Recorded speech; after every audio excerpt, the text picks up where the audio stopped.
Dalam pandangan umum seringkali orang begitu mudah menuduh Tuhan membuat percobaan untuk kita. Ada seorang selebritis ditangkap polisi karena dia memakai narkoba, lalu dimasukkan ke dalam tahanan dan diwawancarai oleh wartawan. Dia mengatakan, ini adalah cobaan Tuhan untuk saya. Kurang ajar namanya. Dia salah-salah sendiri, mengkonsumsi narkoba sendiri, lalu mengkambing hitamkan Tuhan untuk peristiwa kesulitan yang dia hadapi. Ini sama seperti zaman dahulu, kalau orang tua sedang ngomong anaknya jalan lalu tiba-tiba tersandung di tanah, jatuh, lalu hampir nangis. Ibunya supaya anaknya ini tidak nangis bilang, kodoknya nakal ya dek, jangan nangis, kodoknya nakal, memang nanti kita usir gitu. Dia jatuh-jatuh sendiri menyalahkan kodok. Demikian juga dalam hidup kita. Kadang-kadang kita membuat kesalahan kita sendiri atau orang lain berbuat kesalahan sehingga kita mengalami kesulitan, dengan mudah menuduh Tuhan bahwa Tuhan sedang mencobai saya. Santo Yakobus mengatakan Tuhan tidak mencobai kita. Memang kesulitan, tantangan yang kita hadapi, kalau kita hadapi dan tidak kita lari darinya, itu bisa membuat kita makin kuat. Tetapi bukan berarti cobaan itu pasti datang dari Tuhan.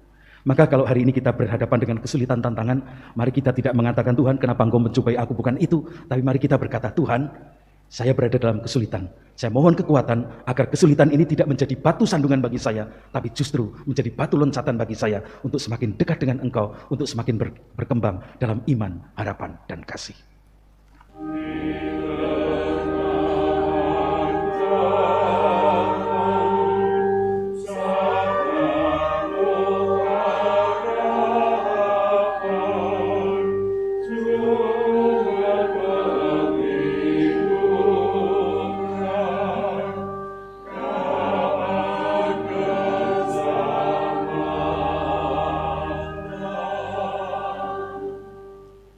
Sampaikanlah kepada Tuhan, hai penghuni surga, sampaikanlah kepada Tuhan kemuliaan namanya, sujudlah kepadanya dengan hormat dan khidmat. Dalam nama Bapa dan Putra dan Roh Kudus, amin. Tuhan bersamamu. Kita syukuri hari baru dari Tuhan ini dalam perayaan Ekaristi. Kita siapkan hati kita untuk Ekaristi ini dengan hening sejenak. Kita menyadari kelemahan dosa-dosa kita. Kita rasakan kerahiman Tuhan melalui pengampunannya. Saya mengaku kepada Allah yang Maha Kuasa dan kepada saudara sekalian bahwa saya telah berdosa dengan pikiran dan perkataan, dengan perbuatan dan kelalaian. Saya berdosa, saya sungguh berdosa. Oleh sebab itu saya mohon kepada Santa Peran Maria, kepada para malaikat dan orang kudus, dan kepada saudara sekalian, supaya mendoakan saya pada Allah Tuhan kita. Semoga Allah yang Maha Kuasa mengasihani kita, mengampuni dosa kita, dan mengantar kita ke hidup yang kekal. Amin. Marilah kita berdoa.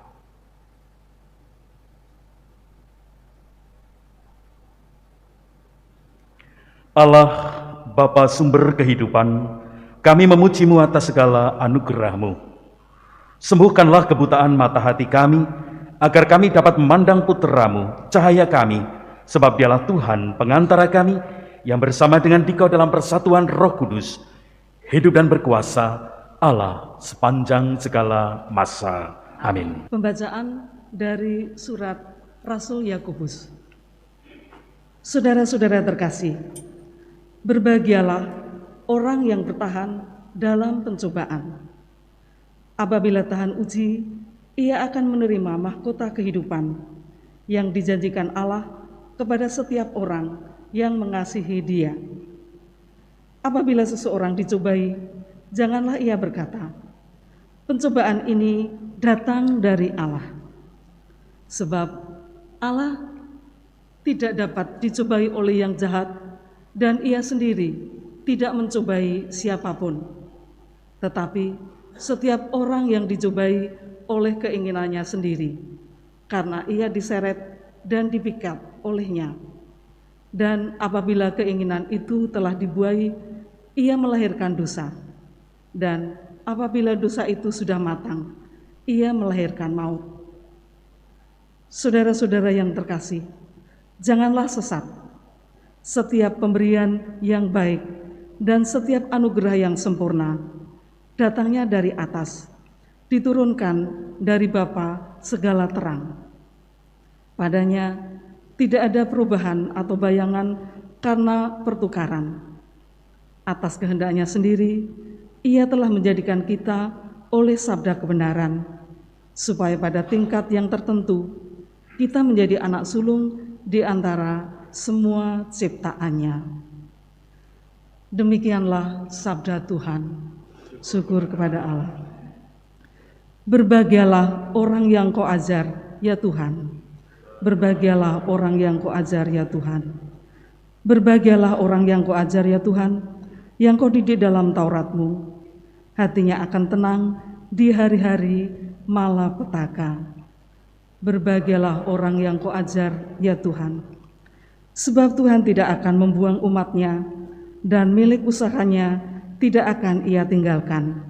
Sebab hukum akan kembali kepada keadilan, dan semua orang yang tulus hati akan mematuhinya. Berbahagialah orang yang Kau ajar, ya Tuhan. Ketika aku berpikir, kakiku goyah. Kasih setiamu, ya Tuhan, menopang aku. Apabila keprihatinanku makin bertambah, penghiburan-Mu menyenangkan jiwaku. Berbahagialah orang yang Kau ajar, ya Tuhan. Haleluya, haleluya, haleluya, haleluya. Jika seorang mengasihi aku, ia akan mentaati sabdaku. Bapakku akan mengasihi dia, dan kami akan datang kepadanya. Haleluya, haleluya. Tuhan bersamamu. Inilah Injil suci menurut Markus. Dimuliakan.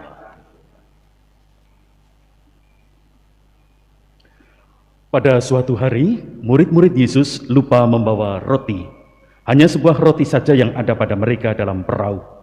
Lalu Yesus memperingatkan mereka, katanya, berjaga-jaga dan awaslah terhadap ragi orang Farisi dan ragi Herodes. Maka mereka berpikir-pikir dan seorang berkata kepada yang lain, itu dikatakannya karena kita tidak mempunyai roti. Ketika Yesus tahu apa yang mereka perbincangkan, Ia berkata, mengapa kalian memperbincangkan soal tidak ada roti? Belum jugakah kalian memahami dan mengerti? Telah degilkah hatimu? Kalian mempunyai mata, tidakkah kalian melihat? Dan kalian mempunyai telinga, tidakkah kalian mendengar? Sudah lupakah kalian waktu aku memecah-mecahkan 5 roti untuk 5.000 orang itu? Berapa bakul penuh potongan-potongan roti yang kalian kumpulkan? Jawab mereka, 12 bakul. Dan pada waktu 7 roti untuk 4.000 orang itu, berapa bakul penuh potongan-potongan roti yang kalian kumpulkan? Jawab mereka, 7 bakul. Lalu kata Yesus kepada mereka, masihkah kalian belum mengerti? Demikianlah sabda Tuhan, terpujilah Kristus. Ragi orang Farisi dan ragi Herodes, apa itu? Tentu bukan ragi untuk membuat roti. Kita telah mendengar sendiri dalam Injil tadi, ini bukan soal roti, ragi bahan untuk membuat roti. Tetapi yang dimaksud oleh Yesus dengan ragi orang Farisi dan ragi Herodes adalah pengaruh pikiran, gagasan, ajaran orang-orang Farisi dan Herodes yang tidak benar, tidak sepenuhnya benar, tetapi bisa mempengaruhi para murid dan bisa dipercaya oleh para murid sebagai kebenaran. Salah satu contoh bahwa kita harus hati-hati terhadap gagasan, terhadap ajaran, terhadap pendapat umum yang belum tentu benar, maka kita tidak boleh percaya begitu saja. Kita harus selidiki, kita harus lihat apakah itu benar sesuai dengan kenyataan, sesuai dengan yang sesungguhnya. Salah satunya adalah seperti diingatkan oleh Santo Yakobus dalam suratnya. Dalam pandangan umum seringkali orang begitu mudah menuduh Tuhan membuat percobaan untuk kita. Ada seorang selebritis ditangkap polisi karena dia memakai narkoba, lalu dimasukkan ke dalam tahanan dan diwawancarai oleh wartawan. Dia mengatakan, ini adalah cobaan Tuhan untuk saya. Kurang ajar namanya. Dia salah-salah sendiri, mengkonsumsi narkoba sendiri, lalu mengkambing hitamkan Tuhan untuk peristiwa kesulitan yang dia hadapi. Ini sama seperti zaman dahulu kalau orang tua sedang ngomong anaknya jalan lalu tiba-tiba tersandung di tanah, jatuh, lalu hampir nangis. Ibunya supaya anaknya ini tidak nangis bilang, kodoknya nakal ya dek, jangan nangis, kodoknya nakal, memang nanti kita usir gitu. Dia jatuh-jatuh sendiri menyalahkan kodok.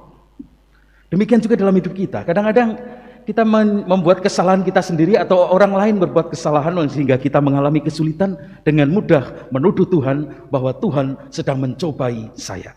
Santo Yakobus mengatakan Tuhan tidak mencobai kita. Memang kesulitan, tantangan yang kita hadapi, kalau kita hadapi dan tidak kita lari darinya, itu bisa membuat kita makin kuat. Tetapi bukan berarti cobaan itu pasti datang dari Tuhan. Maka kalau hari ini kita berhadapan dengan kesulitan, tantangan, mari kita tidak mengatakan Tuhan kenapa Engkau mencobai aku, bukan itu. Tapi mari kita berkata, Tuhan, saya berada dalam kesulitan. Saya mohon kekuatan agar kesulitan ini tidak menjadi batu sandungan bagi saya, tapi justru menjadi batu loncatan bagi saya untuk semakin dekat dengan Engkau, untuk semakin berkembang dalam iman, harapan, dan kasih. Marilah mewartakan misteri iman kita. Setiap kali kami makan roti ini dan minum dari piala ini, wafat-Mu Tuhan kami wartakan hingga Engkau datang. Marilah kita berdoa. Allah, Bapa sumber kehidupan, kami bersyukur atas santapan tubuh dan darah Yesus Kristus Putra-Mu. Semoga kami mampu membantu sesama kami berkat pertolongan rahmat-Mu menuju keselamatan hidup abadi dengan pengantaran Kristus Tuhan kami. Amin. Tuhan bersamamu. Semoga Allah yang Maha Kuasa memberkati kita sekalian dan orang-orang yang kita jumpai hari ini, Bapa dan Putra dan Roh Kudus. Amin. Saudara-saudari, pergilah kita diutus, misa sudah selesai. Syukur kepada Allah.